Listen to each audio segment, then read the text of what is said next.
This will be a video walkthrough of a neurologic exam. As you observe this video, keep in mind if you were recording an examination for remote interpretation, what are aspects of this recording you found helpful and parts that could be improved. When performing a neurologic examination, this is the general order it is performed. Depending on the patient, we might have to adapt. For example, if it is an aggressive animal and we are mainly concerned about a thoracolumbar myelopathy, maybe we save cranial nerves for after proprioception. Or if an animal presents stuporous or comatose, we would forego gait evaluation and proprioception. Starting with observation, although behavior and mentation are important to interpret with the exam, it is quite challenging to appreciate the subtleties on a video. That said, from the observation in this video, there are no obvious behavior or mentation abnormalities. Posture is abnormal at times. In person, the gait is quite abnormal in this dog. From the start, you can see that the right thoracic limb knuckles over, and each time the dog walks, you can see that the right pelvic limb will scuff. An in-person exam is helpful because you could more easily hear the scuffing too, and not just rely on seeing the abnormalities. We will let the video keep playing so you can appreciate that gait deficit.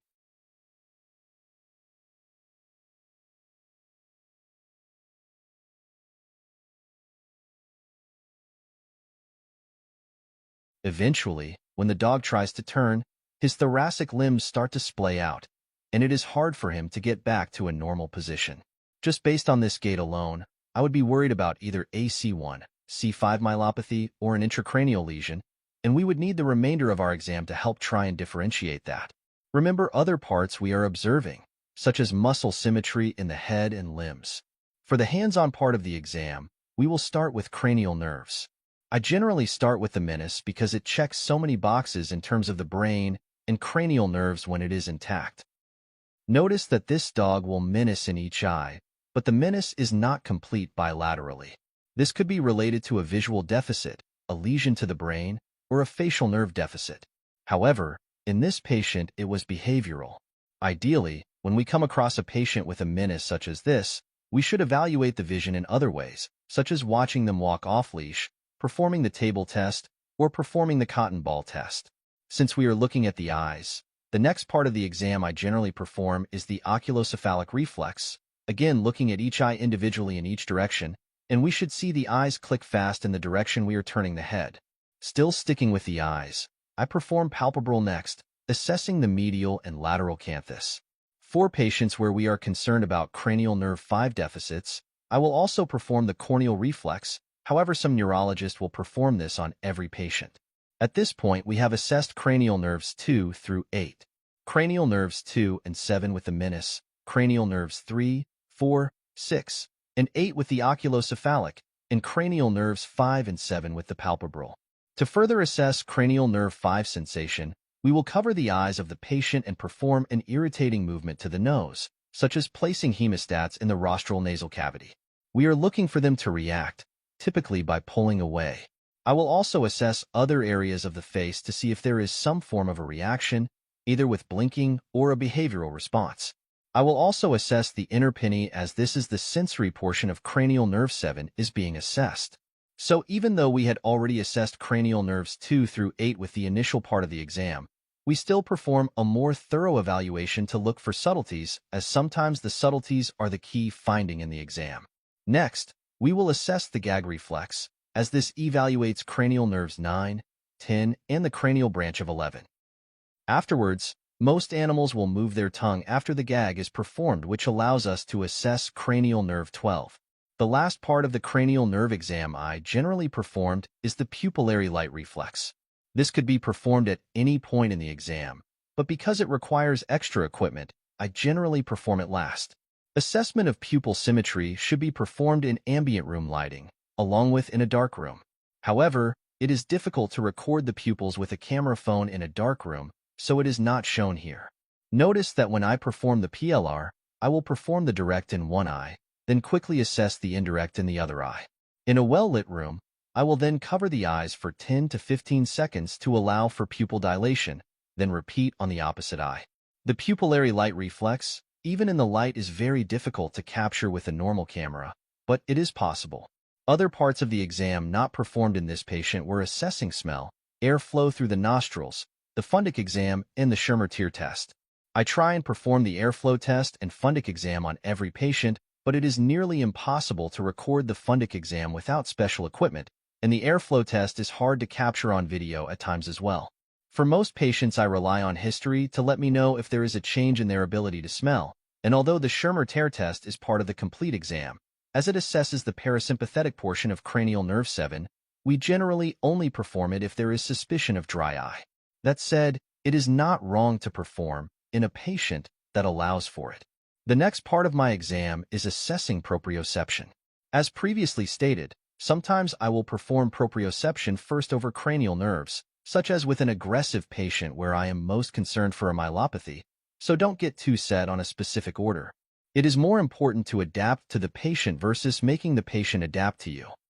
In dogs, paw placement is generally where I start. Notice I am standing behind the dog, supporting some of the weight, but not too much weight. Comparing the left and the right, there is a clear difference with the right being completely absent and the left being mildly delayed. It is also okay to repeat the placement to be certain of the findings. Also, if you are recording the exam, make sure that the individual recording moves the camera so the proprioception can be visualized. Ideally, it is nice to see the response from the patient and the technique of the examiner, as this helps with interpretation and critique, but ultimately the response is more important. Next in this video, I will assess paw placement in the thoracic limbs. Again, I am supporting some of the weight, but not too much weight, and we can see a clear difference from the right side, which is absent, to the left side, which is normal to maybe mildly delayed.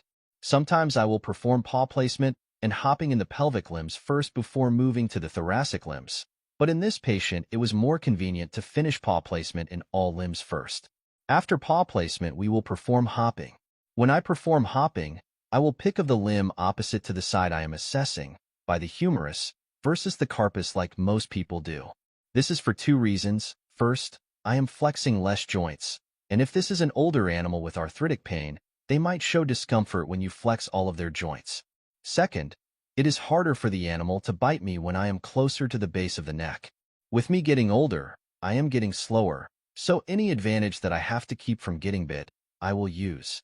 As you watch me perform hopping, notice that I am lifting the opposite limb I am evaluating, having the animal bear weight on the limb being evaluated, then moving that patient laterally. Once again, the right limb is severely delayed compared to the left. When performing hopping, the limb should not pass midline prior to the animal trying to correct it. With the right limb, I can get well past midline before an attempt is made, and sometimes there is no attempt at all. This is in stark contrast to the left limb, where you can see how quickly the patient corrects their limb well before midline. The same is true for interpretation in the pelvic limbs, however. In smaller animals, I will often have them stand upright to perform hopping, as I am in this patient. In the pelvic limb, if you need to pick up a limb, I generally will pick the limb up by the femur, following the principle of the thoracic limb, that if there is joint pain, the fewer the joints flexed, the more cooperative the animal will be. However, if you are able to hold the animal upright, they will often lift the limb for you, as you can see in the video, which is a reason I often perform hopping in this manner in smaller animals. Once again, we can see the stark difference between the right and left limbs.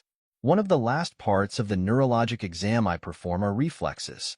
We generally will perform reflexes in lateral. However, some animals will not tolerate this, and we will perform them standing. This patient is quite cooperative, so we can perform the reflexes in lateral. I start often with the patellar reflex, one because it is generally reliable, and two, most animals tolerate it without concern. Some people prefer to start with the withdrawal because when performed correctly, it is the most reliable reflex. However, the withdrawal is aggravating to some animals, and once you perform the withdrawal, they will try and stand up, making the rest of the exam more difficult. Notice that when I perform the patellar reflex, I use the flat part of the hammer, and I am looking for the distal portion of the limb to extend. My hand is holding the limb proximal to the stifle so that I do not interfere with the extension of the limb. For most patients, I will perform the gastrocnemius reflex next, because it is closest to the patellar. To perform the gastrocnemius reflex, I palpate for the sesamoids of the gastrocnemius, also known as the fibellas, keep my thumb over that region, and strike my thumb. We are looking for movement of the distal limb, similar to the patellar, And I am repeating the patellar in this patient just to compare the degree of movement, but this does not need to be done. But please repeat parts of the exam as needed to help you feel confident in your findings. For the sciatic reflex, I feel for the sciatic notch. Keep my finger in this location and watch for movement of the limb.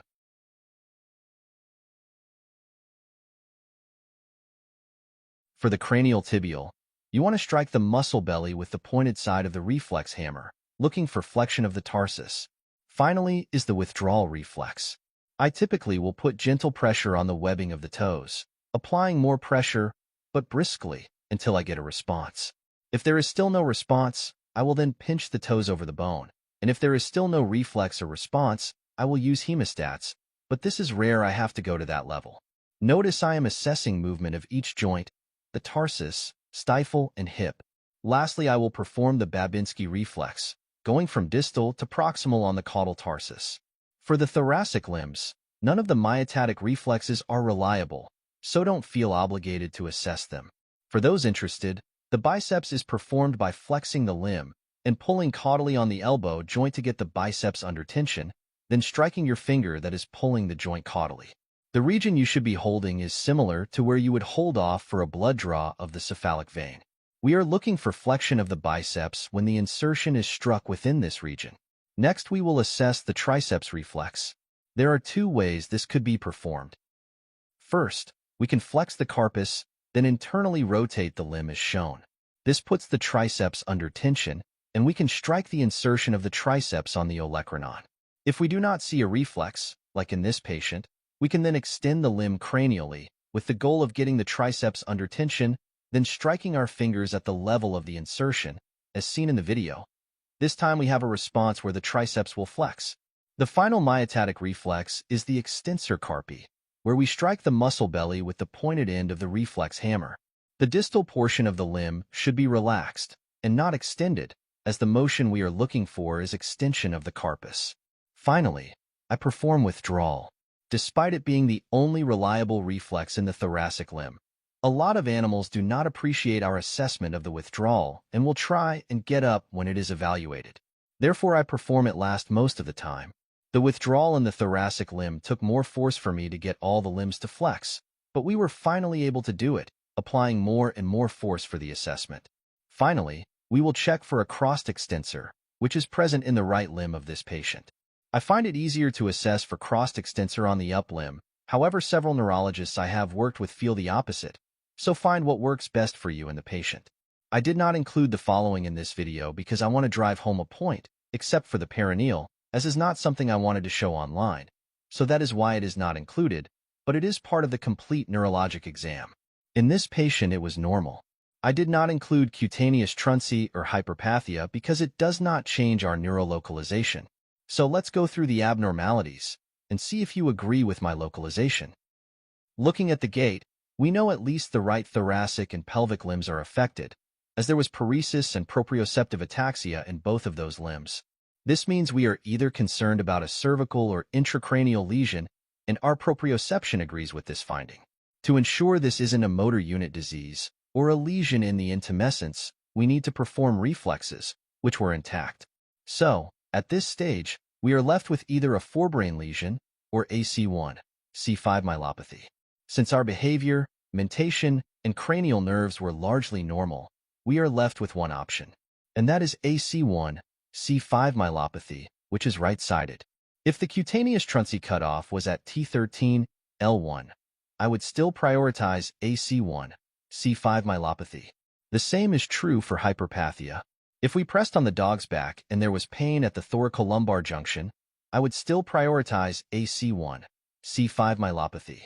This isn't to say you don't need to perform cutaneous truncee or hyperpathia on patients, but rather to drive home the point that they only provide so much information and other aspects of our exam are more important. Hopefully you found this neurologic examination video helpful. From Vet Neurojar, keep those minds inspired, hearts light, and tails wagging.